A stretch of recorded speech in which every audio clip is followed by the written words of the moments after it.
How to use UpCounsel intellectual property protection properly. Beginner mistakes that cost you. UpCounsel connects businesses with lawyers, but beginners often mismanage the process, risking valuable intellectual property. The surprising truth is that failing to take proper steps can leave your ideas unprotected. The first mistake is not clearly defining what IP needs protection. Patents, trademarks, copyrights, and trade secrets all have different requirements.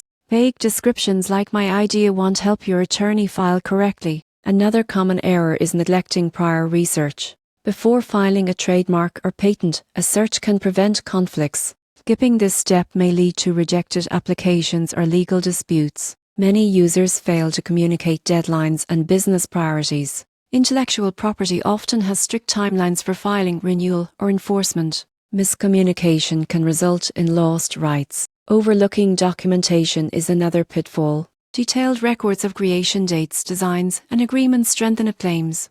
Disorganized records weaken your case if challenged. Finally, some assume a protection is automatic after consultation. Filing, monitoring, and enforcement require ongoing effort. Work with your attorney to track applications and maintain rights over time. To use UpCounsel intellectual property protection properly, define your clearly, conduct prior research, communicate priorities and deadlines, maintain thorough documentation, and follow through with filings and monitoring. Avoid these mistakes, and your intellectual property will be protected efficiently and effectively.